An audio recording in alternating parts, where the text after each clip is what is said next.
Sar Group actually is not just about telecom. We started off in power electronics business with Luminous, and that was our first entrepreneurial venture. Started in 1988 is when we started off. I was just 25 years old then, so it's a long time ago. That's how I can say. And that journey started from there. So that's one entity. Then we have an engineering and design services business, which is a KPO, which has operations in India, in US, in Europe. So there are about 4 different companies in that business, that vertical, that operate in engineering design area, which is the KPO type of a business. So that's another vertical for us. So power electronics and batteries and energy storage, renewable energy is one vertical. The other vertical is engineering services. Then we have a business in our group called Electrics Motors Private Limited. Electrics is an electric two-wheeler and drivetrain manufacturer. So it's in the green transportation space, clean transportation space. That's another entity. Then we have, other than this, a water business which is called Luminous Water Technologies, which is in the clean water space. So we have actually picked up all the key problem areas in the society: electricity, water, clean transportation, and telecom. So all of these 4 areas, and one of the key natural advantages of India, which is brain power to provide services to worldwide customers. So these are 5 different verticals in which Sar Group operates. And telecom is one of the verticals in that.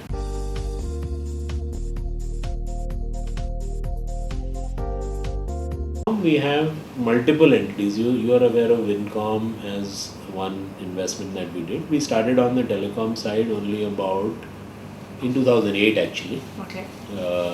And in 2008 we started by doing what we do best as a group, which was in the energy space. So we set up a company called Luminous Teleinfra, which was providing infrastructure solutions to telecom companies. So the Aircells and the Tatas and the Vioms and the Indus of this world were our customers to do energy management and energy saving solutions for their telecom cell sites or towers.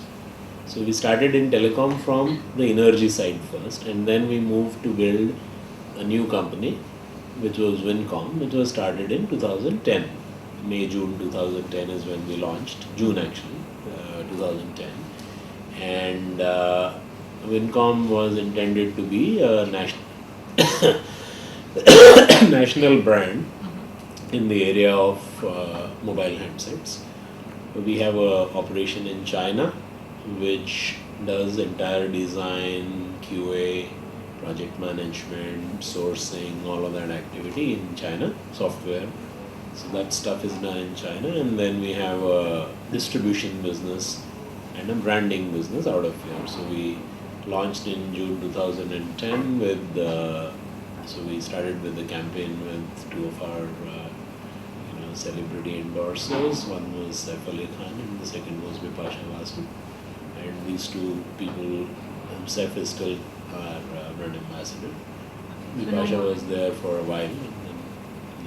So that was required in the beginning as we moved in, and then Saif is continuing with this. That's how we started with that. Now, obviously this is a very tough category with a lot of competition, so, or rather I would say with too much of competition, way too much overcrowding with tons and tons of Indian brands jumped in, and then almost I think 95% of them are unviable. So a lot of companies are in stress because of that reason, because of overcrowding. We acquired a brand called Gphone in May 2011. So this is the first acquisition we made, and the reason or rationale for that acquisition was that we bought this brand in essentially to you know, bring in the product development capability that Mr. Mehin Bothra had, who was the founder of GPhone. And he had a team of people. He was one of the original founders of this business in this country. So he was a predecessor to people like Spice or Micromax in this country. So he has been in that business. He couldn't scale up as much, but he brought to the table, along with his team, a very strong knowledge of product development, so which we added and integrated that company into our fold in Vincom. And the reason for doing so was that we wanted to bring that product development capability inside. So that's one business in telecom. Currently, that business does about, I would say, about 20 some crores a month. About 100,000 handsets every month is what the revenues are right now. And then we have a second company that is called WordAce Solutions Private Limited. WordAce is a third-party service provider. So actually we are the only telecom group out of the Indian handset brands that has an end-to-end service capability which is in-house. So most others are using third-party service providers. Everybody from Spice to Micromax, and they basically, service is an outsourced function. For us also at Vincom it is an outsourced function, but we have full ownership of a company as a group which runs the entire operation of service. So WordAce is now servicing over 24 different brands of mobile handsets in the country and has 700 service franchises and outlets across the country.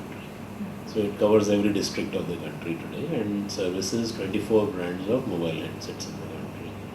So service piece is something that we have internally, product development is something that we have internally, and distribution and branding is something that we have internally. So this is how our investment has been panning out in the telecom space over the last 1.5 years.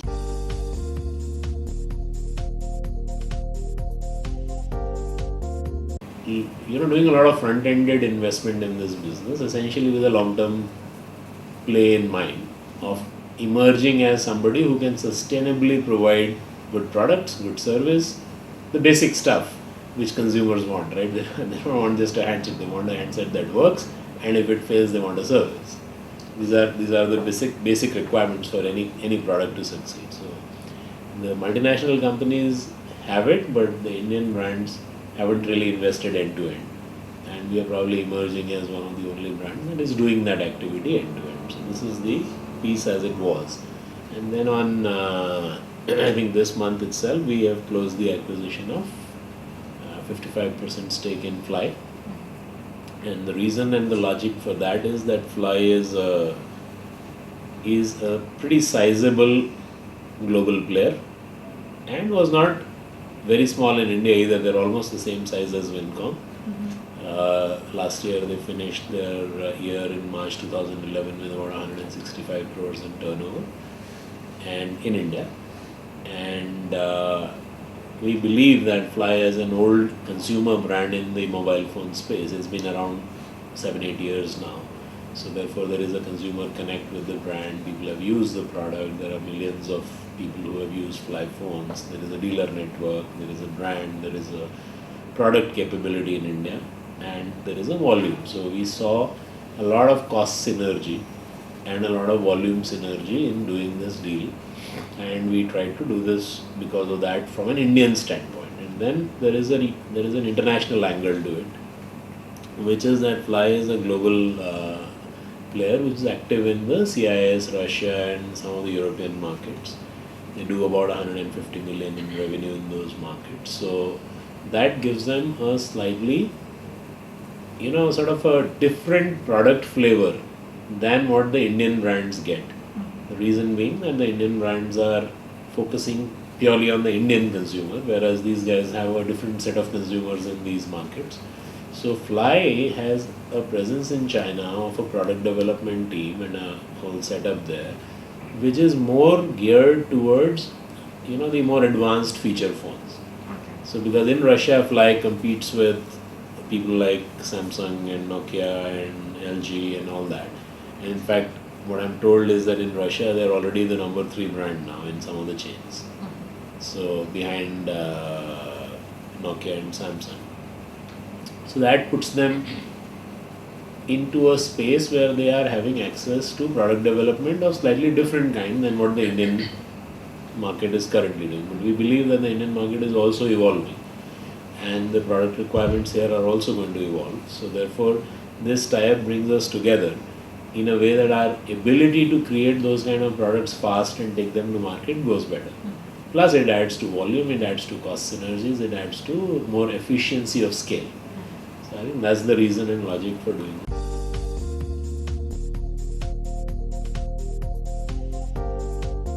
To do a diffuse thing, but what you have to understand this in context with is that no Indian brand has 5% market share today. Okay, so therefore you are talking about 1%, 1.5%, 2% market share. You know, that's your number. So effectively, if you are out of 100, 2 here and 2 here, I don't think there's a huge amount of overlap between two brands any which way. Because you're so small, relatively speaking. When you're big, but you are small enough in that big pool. So it's a 50,000 crore market of which you are 500 crores. So you're not really very large in that space.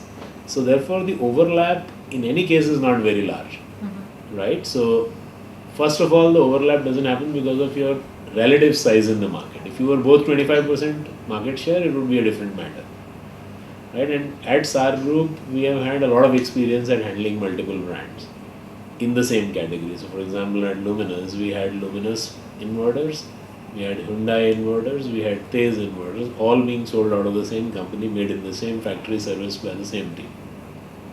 But markets and the channels were different.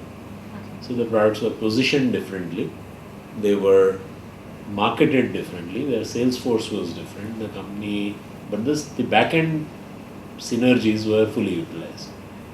So in a country like India where fragmentation is a given, if you know how to do the multi-brand route, you can actually create a lot of value out of doing it.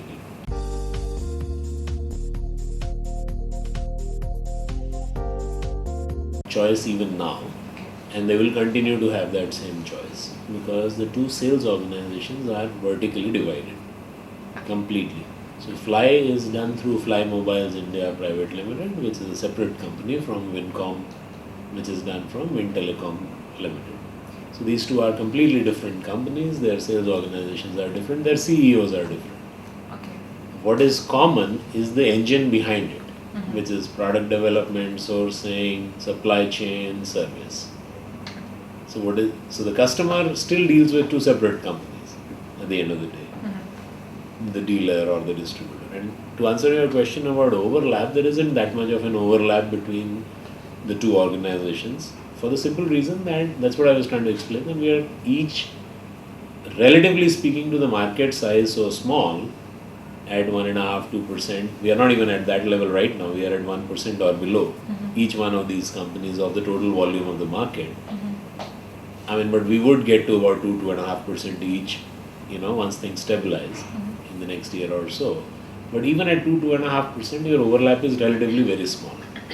So there are 400,000 outlets in this country who sell mobile phones. So probably there are 25,000 who sell Fly, and probably would be about 30,000 who will sell Wincom.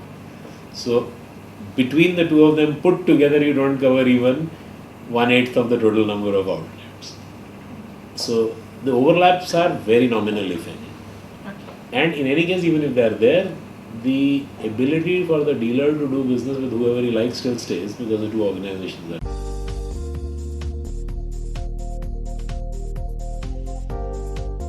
There are synergies behind the product development for sure.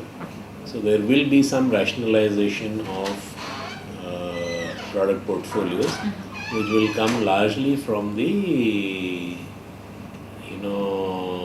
common resources. So Mr. Bothra, who is the gentleman I was talking to you about, who joined Wincom as one of the partners after we acquired GPhone, who comes with a very, very strong pedigree in product development, would be at that level be a common resource. But at the same time, there will be two separate product teams below that. So there will be some coordination, but not necessarily completely common setups. Okay. And already these two companies have their own service support network, and you have this World A. So how would you be synergizing? So the Wincom service was entirely being handled by Wordace already, and even Fly service, even before this transaction, was largely being handled by Wordace. Okay. But now the synergy will be even sharper because the ownership is common. So therefore, whatever little rationalization that needed to be done will still be done further. Earlier, Wordace was the primary supplier of service to Fly phones, but it wasn't the only one. Now that will become the only one. That's the only difference. So more synergy, but from a consumer standpoint, it is only going to get better. It's not changing anything much.